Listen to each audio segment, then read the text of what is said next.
Bueno, buenas tardes. Vamos a empezar con el último caso clínico de interés el día de hoy.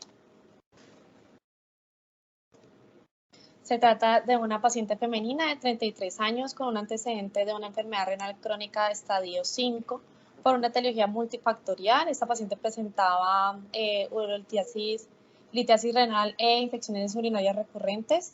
Se encontraba en protocolo de trasplante renal. Fue valorada por urología por presentar pues, una litiasis renal compleja. Se mandó a urgencias para realizar un plan de nefrectomía bilateral. Al ingreso de urgencias, la paciente presentaba dolor abdominal leve.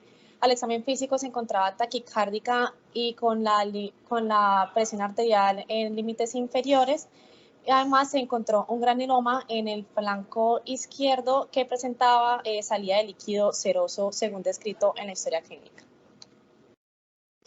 Al tomar una tomografía se le realizó un urotac de 3 fases en donde se podía evidenciar los riñones que se encontraban aumentados de tamaño, que además podemos ver estas imágenes hiperdensas, que son los cálculos coraliformes que se encontraban fragmentados, estaban localizados en todos los grupos caliciales, y en la pelvis renal, además asociado podemos ver dilatación calicial. Sin embargo, no presentaba ninguna dilatación de ninguna de las dos pelvises. Estos riñones pues presentaban una alteración en la morfología, por lo que tenía un adelgazamiento pues, del espesor parenquimatoso con pérdida de la diferenciación, corticomedular. Además, este paciente también presentaba un aumento de la densidad y extracción de la grasa perirenal con engrosamiento de la fascia de Gerota de predominio derecho.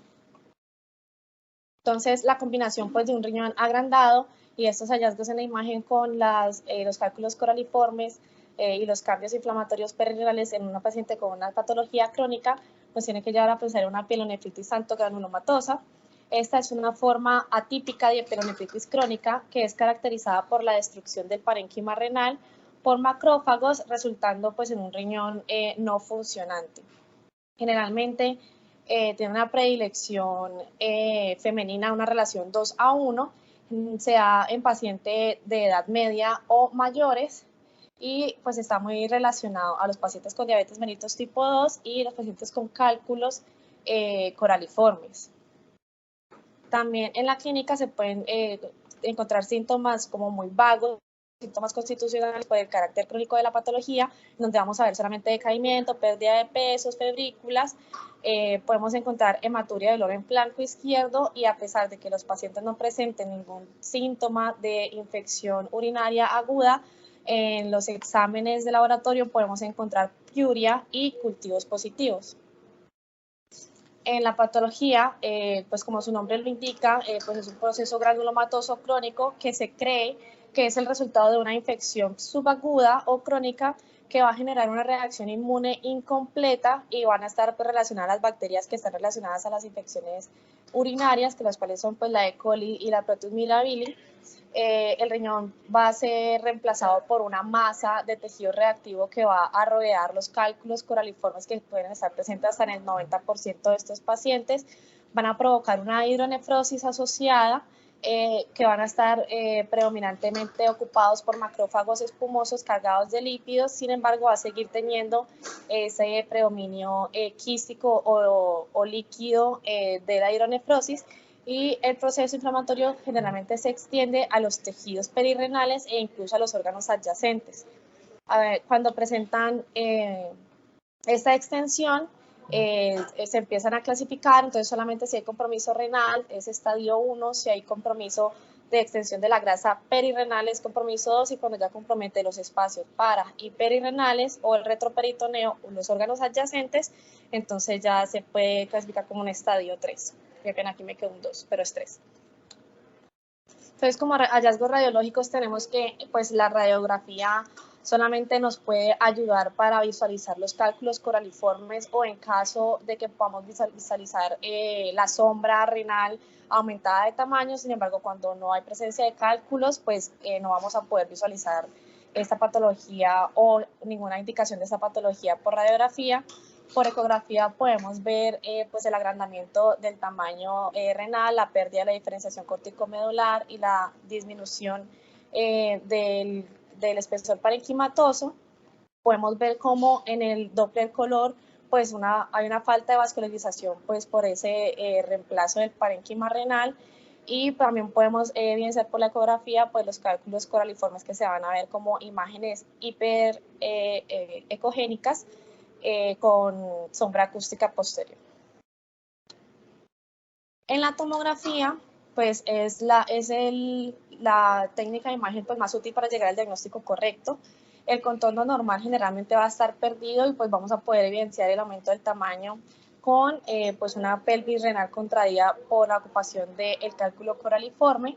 Los cálices sí vamos a verlos dilatados con un aspecto multiloculado, los cuales se ha comparado con la huella del oso, que es el signo pues característico como de esta patología, en donde la dilatación de los cálices rodeados del parénquima renal pues va a dar esta simulación pues de la huella del oso polar.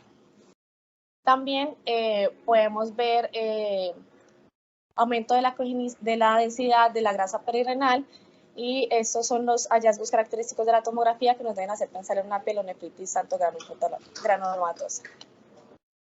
Aunque es poco frecuente, se da hasta en el 5% de los casos, también se puede encontrar pielonefritis granulomatosa focal con un cálculo coraliforme que solamente está ocupando el cáliz, y vamos a presentar lo mismo: disminución del espesor parenquimatoso, pérdida de la diferenciación corticomedular y compromiso pues de la grasa extrarrenal. La extensión perirrenal es común, entonces también podemos encontrar abscesos en formación o abscesos ya formados y tractos sinusales o fístulas. Como por ejemplo en esta tomografía podemos ver cómo ya presentamos este absceso en este paciente, el cual se está extendiendo a la grasa perirrenal y además está comprometiendo la pared muscular del paciente. Dentro de los diagnósticos diferenciales tenemos que tener en cuenta el carcinoma de células renales. Este carcinoma es un adenocarcinoma maligno primario derivado del epitelio tubular renal. Es el tumor renal maligno más frecuente, ocurre en pacientes entre los 50 y los 70 años y tiene una predilección masculina con una relación 2:1.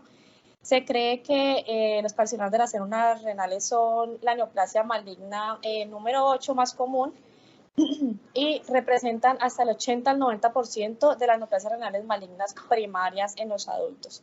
Usualmente pues se va a ver como una masa sólida cuando son de pequeño tamaño, pero cuando van creciendo se van a ver heterogéneas por una necrosis central o por sangrados.